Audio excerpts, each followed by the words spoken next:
안녕하세요. 다시 사는 독일입니다. 영상 제목이 조금 자극적이었는데요. 독일에서 독일어를 못하면 내가 잘 할 수 있는 일도 못하게 되는 게 현실입니다. 그래서 새해를 맞아 독일어 공부 목표를 잡으시는데 조금 더 경각심을 드리기 위해서 격한 표현을 사용하게 되었다는 점 먼저 양해를 구할게요. 저희가 독일어를 못하는 이유를 좀 샅샅이 파헤쳐 보기 전에 독일어를 잘한다 이 기준을 정리해 보려고 합니다. 여러분들께서 잘 아시는 이 독일어 인기 유튜버 에밀리 및 윕실론의 에밀리님, 이분 독일어 진짜 잘하시죠? 근데 독일어뿐만이 아니고 뭐 영상 기획 그리고 진행 능력 이런 것도 너무 출중하셔서 저도 구독하고 즐겨보는데요. 그분과 객관적으로 비교해보면 제가 더 독일어를 못합니다. 훨씬 더 독일에 오래 살았는데도 불구하고. 하지만 제 실력 정도로도 학부모 상담 속 시원하게 다 가능하고요. 또 독일에서 심심치 않게 생기는 소포 문제 정말 고질적이죠. 이것도 저는 100번 전화해서 따져서라도 다 해결을 할 수 있어요. 그리고 이제 지난 크리스마스 때 한국에서 저희 사촌동생이 저희 집에 놀러 왔다가 그 핸드폰을 버스에 놓고 내리는 그런 사건이 있었는데, 이제 사촌동생은 또 여행객 입장이니까 약간 포기를 하는 것 같더라고요. 근데 또 저는 이렇게 저렇게 전화하고 알아보고 해서 결국에는 다시 핸드폰을 찾았거든요. 그래서 저는 제 독일어 실력을 독일 생활에 문제가 없는 딱 마지노선 수준이다 라고 자체 평가를 하고 있습니다. 그러니까 알파벳권이 아닌 저기 먼 동방에서 건너온 사람이 그냥 이 정도 독일어 하면서 사는 것만으로도 잘하는 거다 라고 생각을 해요. 아니야, 나는 저 정도로는 만족 못해, 나는 원어민급으로 잘하고 싶어 하시는 분들께는 사실 이 영상이 크게 도움이 되지 않을 것 같아요. 그래서 그런 분들은 지금 끄셔도 좋은데, 나는 이 마지노선 수준이라도 그 실력이라도 원한다, 너무 간절하다 하시는 분들께는요, 이 영상에 정말 도움이 되는 이야기가 많으니까 꼭 끝까지 시청을 부탁드릴게요. 왜냐하면 저는 에밀리님의 독일어 실력은 솔직히 누구나 다 가질 수 있는 실력이라고 생각하지 않아요. 하지만 저의 이 마지노선 독일어 실력은 누구나 다 가질 수 있는 독일어 실력이라고 생각을 하거든요. 그래서 그 이유에 대해서 조금만 더 구체적으로 말씀을 드려볼게요. 저는 20년 동안 독일에 살면서 이 한국 분들께서 독일어를 구사하시는 것을 정말 유심히 관찰을 해왔어요. 심지어 지금은 이제 하늘나라에 계시지만 저희 시어머님이 독일어 하실 때에도 저는 막 귀가 이만해져가지고 막 훔쳐 듣고는 했었거든요. 근데 그 이유는 제가 독일어를 너무 잘하고 싶은데 나는 아무리 해도 안 되고 방법은 모르겠고, 그래서 독일어를 잘하는 한국 사람들은 대체 어떻게 하는 건가, 이게 너무너무 궁금했던 것 같아요. 저의 관찰 결과 잘하는 사람들은 딱 정해져 있더라고요. 예를 들어서 저희 남편 같은 경우, 저희 남편도 이제 20살에 독일에 왔는데 현재는 독일인보다 독일어를 잘한다라는 평가를 받아요. 그리고 제 주변에 그 유일한 독일 인문대 학사부터 박사까지 마친 졸업자이기도 합니다. 근데 이런 저희 남편은요, 언어적인 능력이 굉장히 뛰어나요.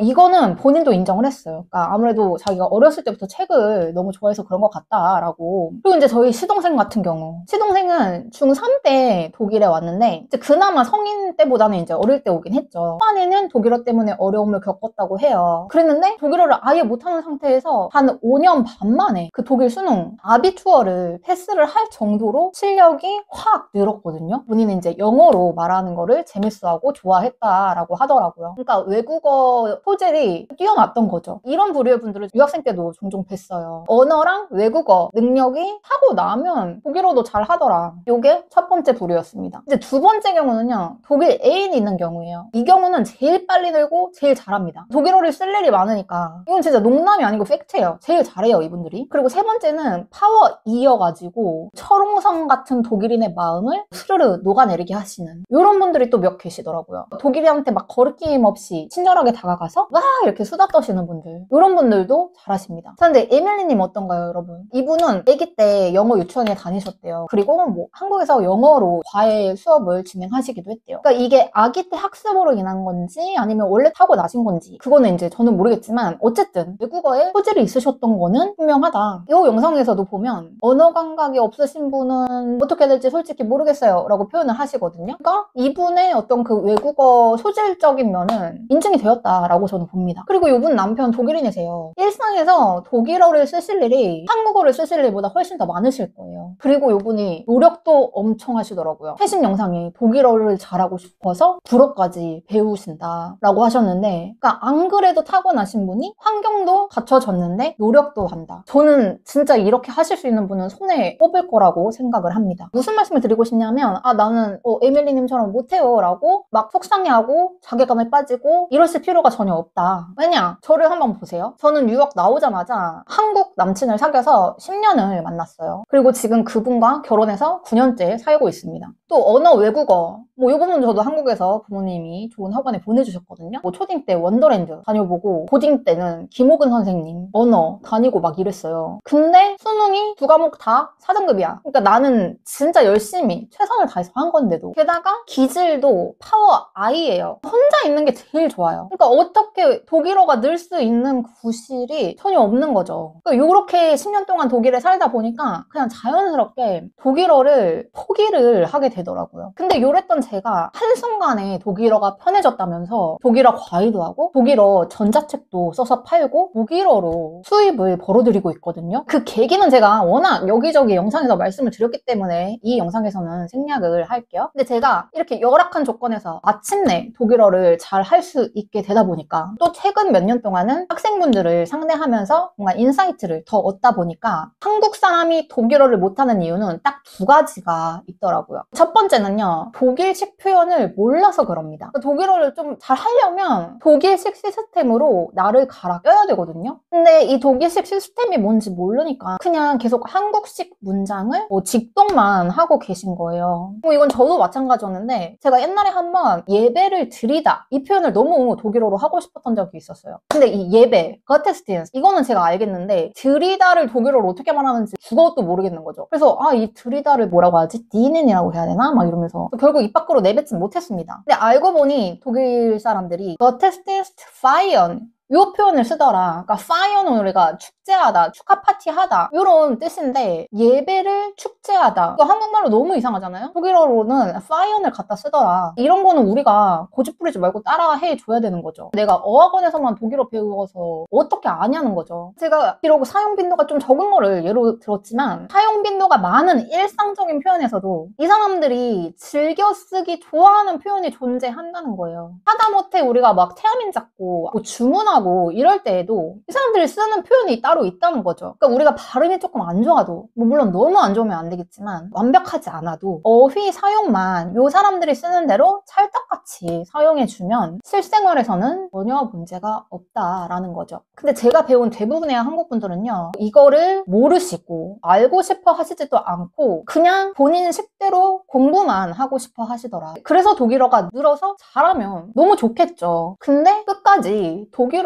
못 하시더라. 이게 늘 문제다. 자, 여러분, 우리가 독일식 표현 하려면 어떻게 해야 되죠? 제가 입에 침이 마르도록 강조하는 원어민 모방을 해야 됩니다. 이거 안 하고 그냥 내 식대로 나는 책 읽고 신문 읽고 이러면서 공부해볼래 하면은 100이면 100 망해요. 제가 망해봐서 말씀을 드리는 거예요. 근데 그러면은 다사독 말대로 나도 원어민 모방 해봐야 되겠다 하고 독일 친구를 좀 사귀어보려고 마음 먹으면 어때요? 이 독일 사람 종특이요, 절대로 나한테 먼저 안 다가옵니다. 그러니까 내가 먼저 다가가야 돼요. 저같이 내향인에게는 뼈를 깎는 고통이나 다름이 없습니다. 근데 내가 너무 독일어를 잘하고 싶은 마음 간절해. 그래서 뼈를 깎았어. 그리고 다가가봤어. 그랬더니 생각보다 되게 친절해요. 그래서 마음을 확 열고 이 사람에게 더 가까이 다가가려고 하니 갑자기 철벽을 치십니다. 이분들이. 그러니까 여기서 이제 상처받고 나가 떨어지면 독일어와도 작별을 고하게 되는 거죠. 그래서 저는 한국 분들이 독일 친구를 사귈 수 있는 방법은 정말 딱 하나라고 생각돼요. 이거는 제 내피셜 뿐만이 아니고 최근에 이제 독일에 30년째 살고 계시다는 한 음악 감독님께서 댓글로 말씀해 주신 내용이에요. 제가 너무 공감이 가는데 뭐냐면, 어디 취미 활동을 꾸준히 나가시라는 거예요. 그러니까 여기서 중요한 건 꾸준히입니다. 왜냐면 독일인들의 또 다른 종특이 꾸준히 나가서 끝까지 앉아있는 사람을 그 다음에도 좀 껴주는 문화가 있거든요. 그래서 그거를 한 서너 달 이상을 한다 하면은 비로소 그 무리로 받아들여주는 이런 문화가 있다라는 겁니다. 그렇게 나간 모임에서 그들이 쓰는 말을 잘 듣고 보고 모방을 하시라는 거죠. 어디에 적어두고 외우시라는 겁니다. 그러면은 정말 1년 안에 제 마지노선 독일어 정도는, 그리고 저보다 여러분들은 언어가 언어가 뛰어나시니까 그 이상이라도 하게 되실 거다. 그러니까 이게 독일식 표현을 모르시는 분들이 독일어를 잘하게 되는 유일한 방법입니다. 그리고 원하신 실력을 얻으신 후에는요, 정말 솔직히 그냥 나가기 싫으면 안 나가셔도 돼요. 그냥 그때는 여러분들 하시고 싶은 거 딴 거 하셔도 돼. 하지만 한 번은 이런 고통이 필요하다는 거죠. 근데 이제 문제는 뭐예요? 저는 아기가 있어서 어디 나갈 여건이 안 돼요. 저는 진짜 그 자리가 너무 부담스러워요. 하시는 분들 계실 수 있거든요. 근데 이분들이 독일어를 잘하게 되는 희망은 지금까지는 솔직히 보이지 않았어요. 왜냐면 저처럼 10년 동안 죽어도 안 됐던 사람이 비로소 잘하게 된 유일한 방법이기 때문에. 근데 이 방법을 정말 모든 분들이 좀 아셨으면 좋겠는 마음에서 최근에 제가 여러분들 대신해서 막 울면서 독일인 모임에 나가봤던 제가 꼭 모방을 해야만 했던 그 필수 독일어 표현만을 정리해서 전자책을 발간을 하였습니다. 7단계로 끝내는 원어민 독일어라는 책인데 독일어 20년 비법을 총망라해 놓은 엑기스 중에 엑기스여서 가격이 좀 있는 편이에요. 하지만 여러분들이 이 책에 나오신 표현만 딸딸딸딸 외우셔도 이 마지노선의 실력은 되실 거다. 이 책이 도움이 안 됐다 하시는 분들께는 100% 환불제를 시행하고 있으니까요.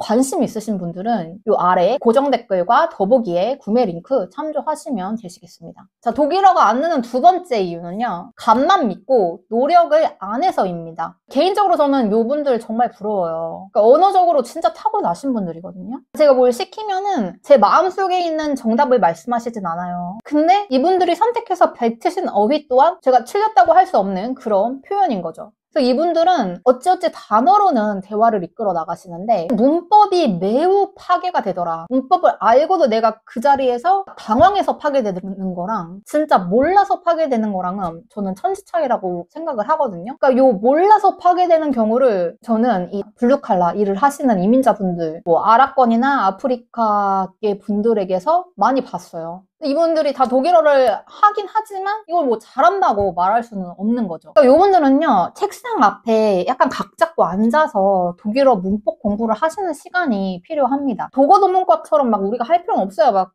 파고들 필요는 없어. 하지만 실생활에서 꼭 써야 되는 기본적인 문법 정도는 좀 능수능란한 수준까지 올려야 된다는 거죠. 제가 이 영상에서도 말씀을 드렸듯이 기본 문법이 독일어 초급 단계라고 저는 생각을 합니다. 그래서 이제 시중에 문법책을 추천해달라 하시는 댓글과 이메일을 제가 받았는데 제가 이제 독일에 살고 있잖아요. 그래서 실제 보지는 못했기 때문에 이 내용적으로는 검증을 못해드려요. 하지만 목차로만 판단을 해서 정말 일상에 필요한 내용들이 들어있는 책을 추려보니까 이렇게 세 책이 있었고요. 근데 말씀드렸듯이 제가 내용적으로는 이제 검증을 못해드리기 때문에 조만간에 제가 수업 때 쓰는 초보를 위한 문법 자료를 전자책으로 또 발간을 할 예정입니다. 또 내가 이거를 안 해도 되는 기초 문법을 다 뗀 상태인가 확인하시고 싶으신 분들은요, 지금 바로 저의 다시 사는 독일 스토어 사이트로 가셔서 이 무료 테스트지를 다운받아서 한번 테스트를 해보시는 걸로 추천을 드릴게요. 문제, 답지, 해석까지 있고 총 30문제인데요. 한두 개 정도 틀리신 분까지는 기초를 떼셨다라고 봐드릴 수 있을 것 같아요.